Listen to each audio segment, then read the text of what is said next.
नमस्ते बच्चों, कैसे हैं आप सब। आशा करती हूँ कि आप अपने घरों में सुरक्षित होंगे। बच्चों, आज हम पढ़ने जा रहे हैं डाकिये की कहानी कंवर सिंह की जुबानी, जो कि आपका पाठ 7 है। बच्चों, ये कहानी डाकिया कंवर सिंह जी के बारे में है। ये उनसे की हुई बातचीत का एक अंश है। ये जो डाकिया है, इनको बेस्ट पोस्टमैन का अवार्ड मिला है और ये है शिमला के नेरवा गांव के रहने वाले हैं। बच्चों, इसके अतिरिक्त आपको पता होना चाहिए कि डाकिया हमारे लिए क्या क्या करते हैं। डाकिये का क्या क्या काम होता है। डाकिये का काम है चिट्ठियां बांटना, रजिस्ट्री पत्र बांटना, पार्सल बांटना, बिल आदि बांटना, बूढ़े लोगों की पेंशन आदि गांव में छोड़ने के लिए जाना। तो ये तो हो गए डाकिये के काम। बच्चों, क्या आपको पता है कि हमारी जो डाक सेवा है, हमारे देश की जो डाक सेवा है, वह दुनिया की सबसे बड़ी डाक सेवा है और सबसे सस्ती भी है, क्योंकि सिर्फ हम 5 रुपए में देश के किसी भी कोने में चिट्ठी भेज सकते हैं और पोस्ट कार्ड की कीमत भी बहुत कम है। तो इसलिए ये डाक सेवा बहुत ही सस्ती है। आजकल तो जो डाकी का जो काम है या फिर जो डाक या चिट्ठियों का काम है, उसका स्थान किसने ले लिया हुआ है? फोन ने, मोबाइल ने, ईमेल इत्यादि ने सभी इसका स्थान ले लिया है। लेकिन आजकल भी बहुत सारे ऐसे गांव हैं जहां पर लोग चिट्ठी का बड़ी बेसब्री से इंतजार करते हैं। तो चलिए हम अब पढ़ते हैं डाकिये की कहानी कंवर सिंह की जुबानी। मतलब डाकिये की ही कहानी है और कंवर सिंह जी भी एक डाकिया हैं। वो खुद व खुद डाकिये की कहानी बताएंगे। तो चलिए देखते हैं। शिमला की माल रोड पर जनरल पोस्ट ऑफिस है। उसी पोस्ट ऑफिस के एक कमरे में डाक छांटने का काम चल रहा है। सुबह के 11:30 बजे हैं। खिड़की से गुनगुनी धूप छन कर आ रही है। इस धूप का मजा लेते हुए 2 पैकर और 3 महिला डाकिया फटाफट डाक छांटने का काम कर रहे हैं। वहीं पर मैंने सरकार से पुरस्कार पाने वाले डाकिया कंवर सिंह जी से बात की। यही बातचीत आगे दी जा रही है। जैसे मैंने आपको बताया कि इस पाठ में उनके साथ की हुई बातचीत यहाँ पर बताई हुई है। तो सबसे पहले उन्होंने क्या पूछा है? आपका शुभ नाम? तो डाकिया ने क्या बताया? मेरा नाम कंवर सिंह है। मैं हिमाचल प्रदेश के शिमला जिले के नेरवा गांव का निवासी हूँ। मेरी उम्र 45 साल है। तो उनकी उम्र कितनी हो गई? जब का ये इंटरव्यू लिया हुआ है तब उनकी उम्र कितनी थी? 45 साल। आपके परिवार में कौन कौन है? उनके बारे में कुछ बताइए। तो उन्होंने क्या बताया? मेरे 4 बच्चे हैं, 3 लड़कियां और 1 लड़का। तो डाकी के कितने बच्चे हैं? 4। 3 लड़कियां और 1 लड़का। 2 लड़कियों की शादी हो चुकी है। उनकी जो 2 बेटी हैं उनकी शादी हो चुकी है। मेरा एक और बेटा भी था। वह मेरे गांव में एक पहाड़ी से लकड़ियां लाते हुए गिर गया, जिससे उसकी मौत हो गई। क्योंकि वो पहाड़ी इलाके में रहते थे, तो उनका जो एक बेटा था वो पहाड़ी से लकड़ियां ला रहा होगा, लेकिन वहां पर पांव वगैरह फिसलने की वजह से उसकी मौत हो गई। तो इस तरह से उनके कितने बच्चे हो गए? 4। 3 लड़कियां और 1 लड़का, जिसमें से कि 2 लड़कियों की शादी हो गई है। आपके बेटे के साथ जो हुआ, अभी जो प्रश्न पूछ रहे हैं वो पूछ रहे हैं, आपके बेटे के साथ जो हुआ उसका हमें बहुत दुख है। आपके इलाके में इस तरह की घटनाएं क्या अक्सर होती हैं? तो डाकिये ने क्या जवाब दिया? जी, ऐसी घटनाओं का होना असाधारण नहीं है। यहाँ हर साल तिरछी ढलानों या ढांकों से घास काटते हुए कई औरतें गिरकर मर जाती हैं। फिर भी यहाँ ऐसे ही रास्तों से चलना पड़ता है, क्योंकि दूसरे कोई रास्ते होते ही नहीं। हमारे गांव में अभी तक बस नहीं पहुंच पाती है। हिमाचल में हजारों ऐसे गांव हैं, यहाँ पैदल चलकर ही पहुंच सकते हैं। तो बच्चों, हिमाचल क्योंकि एक बहुत ही पहाड़ी क्षेत्र है, तो यहाँ पर बहुत सारे गांव ऐसे हैं जहाँ पर अभी तक बस भी नहीं पहुँच पाती है, क्योंकि रास्ते ही वैसे हैं। तो वहाँ पर सड़क नहीं होगी, तो वहाँ पर कैसे जाना पड़ता है? पैदल चलकर जाना पड़ता है। और उसी तरह से जो ढलानें वगैरह होती हैं, वहाँ पर बहुत सारी औरतें जब घास काटती हैं तो कई बार उनका पैर फिसल जाता है, वो मर भी जाती हैं, जैसे कि डाकिये के बेटे के साथ हुआ। वो भी ऐसे ही लकड़ी लाते हुए मर गए। उसके बाद क्या प्रश्न पूछा गया है? फिर आपके बच्चे पढ़ने कैसे जाते होंगे? अब गांव तो आपका है जहाँ पर बस भी नहीं जाती, तो बच्चे पढ़ने कैसे जाते हैं? तो वो क्या कह रहे हैं? मेरे बच्चे गांव के स्कूल में पढ़ने जाते हैं। स्कूल लगभग 5 किलोमीटर दूर है। मेरी एक लड़की 10वीं तक पढ़ी है, दूसरी 12वीं तक, तीसरी लड़की 12वीं कक्षा में पढ़ रही है, बेटा 10वीं में पढ़ता है। अब वो क्या कह रहे हैं कि एक लड़की 10वीं तक पढ़ी है, दूसरी 12वीं तक पढ़ी हुई है, जैसे उनके 4 बच्चे हैं, तो ये जो 2 लड़कियां होगी, एक 10वीं तक पढ़ी, दूसरी 12वीं तक, इन दोनों की क्या होगी? शादी। और 12वीं तक।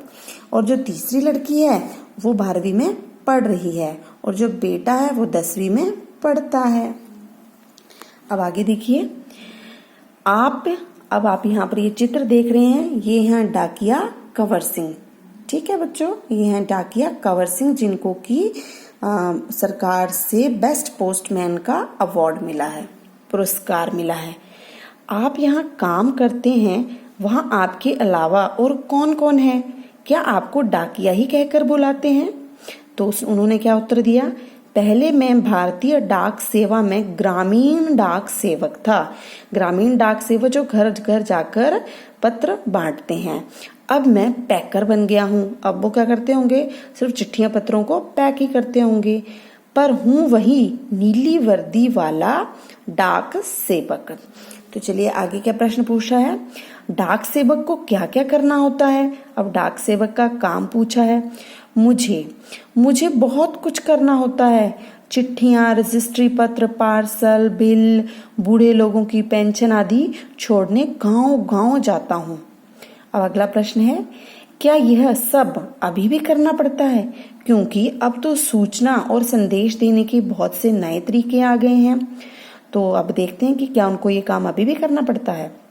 तो डाकिया ने क्या उत्तर दिया? शहरों में भले ही आज संदेश देने के कई साधन आ गए हैं, जैसे फोन, मोबाइल, ईमेल वगैरह, लेकिन गांव में तो आज भी संदेश पहुंचाने का सबसे बड़ा जरिया डाक ही है। इसीलिए गांव के लोग डाकिये का बड़ा आदर और सम्मान करते हैं। अपनी चिट्ठी आदि पाने के लिए डाकिये का इंतजार करते हैं। तो आगे देखिए, हमने सुना है कि हमारी डाक सेवा दुनिया की सबसे बड़ी डाक सेवा है। ये भला कैसे? सुना तो डाकिया क्या उत्तर दे रहे हैं? सुना तो आपने बिल्कुल ठीक है।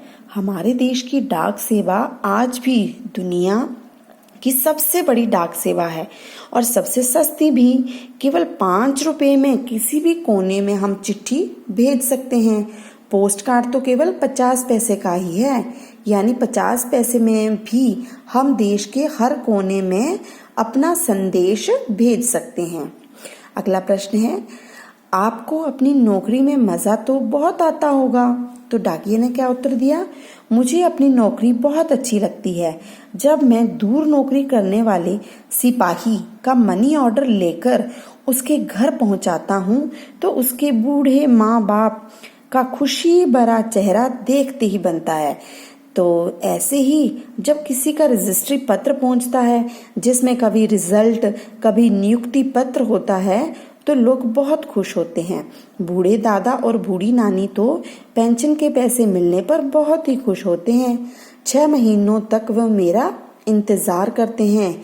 हिमाचल में बूढ़े लोगों को पेंशन हर 6 महीने के बाद इकट्ठी ही दी जाती है। पेंशन जो है वो 6 महीने के बाद इकट्ठी ही दी जाती है, ऐसे हर महीने पेंशन नहीं दी जाती है।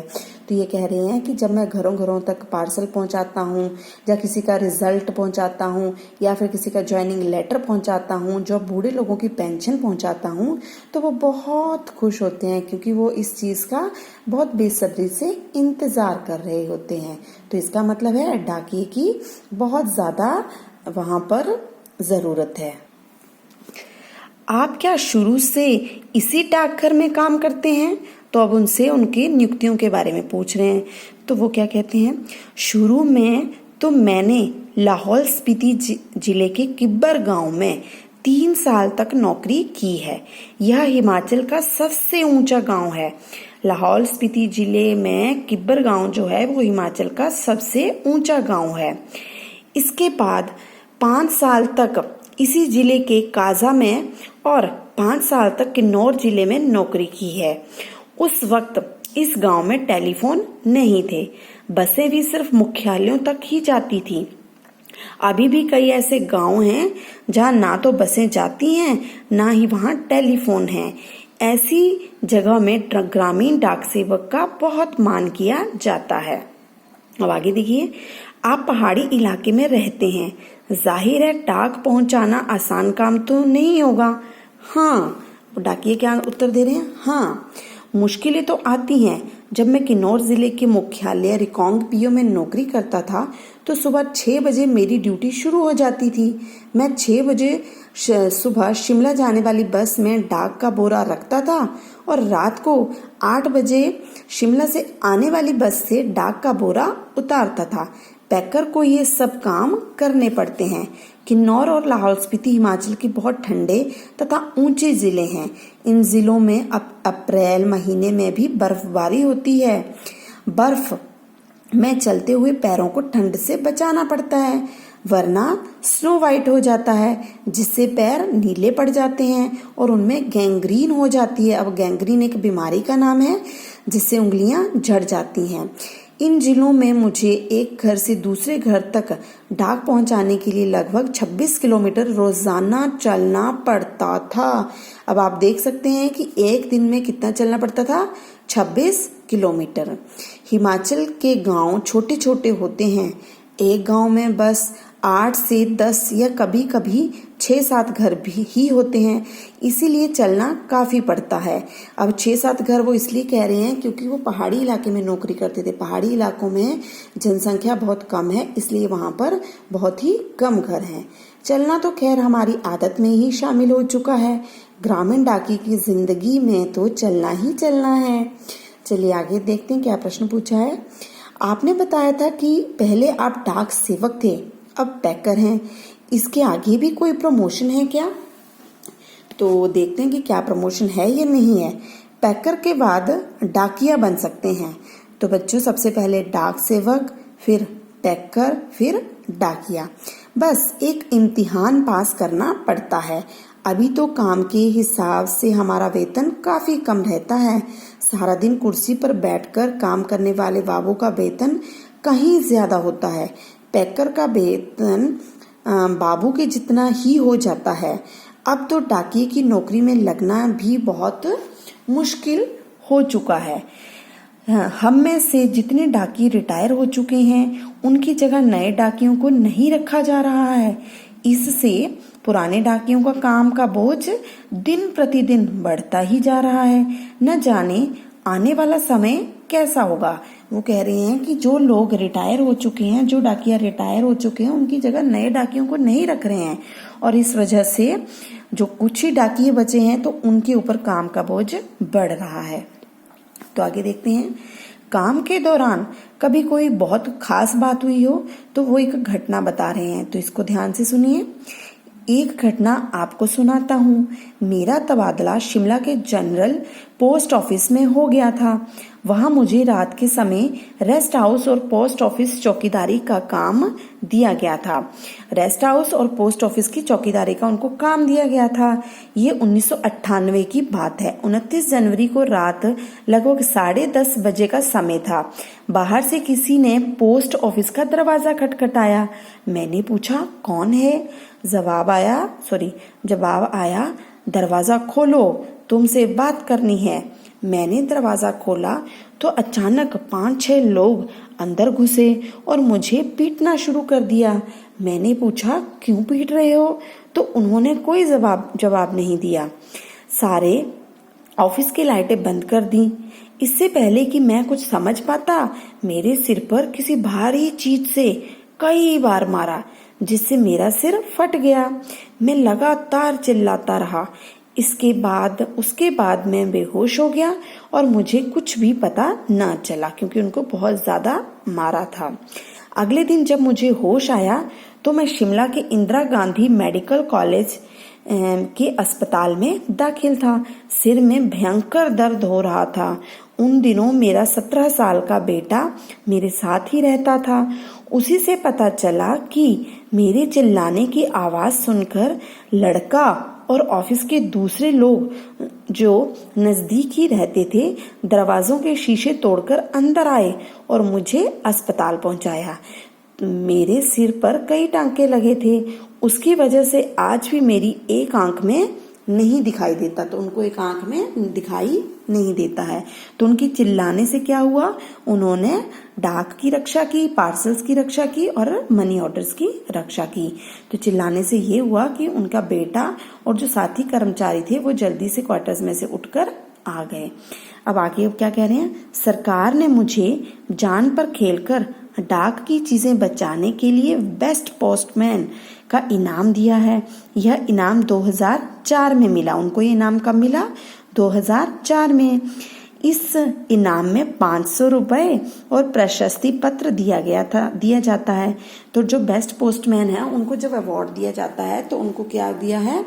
500 रुपए और प्रशस्ति पत्र। प्रशस्ति पत्र एक तरह से सर्टिफिकेट ही होता है। मैं और मेरा परिवार बहुत खुश हुए। आज भी मैं गर्व से कहता हूँ, मैं बेस्ट पोस्टमैन हूँ। और ये इंटरव्यू किसने लिया है? प्रतिमा शर्मा ने। तो बच्चों, ये थे हमारे डाकिया कंवर सिंह। ठीक है, तो इनके साथ बातचीत की थी प्रतिमा शर्मा ने और उनकी बातचीत का अंश आज हमने पढ़ा। तो बच्चों, आपने भी इसको बड़े ध्यान से पहले पढ़ना है, फिर उसके बाद प्रश्न उत्तर में आपको करवा दूंगी। धन्यवाद बच्चों।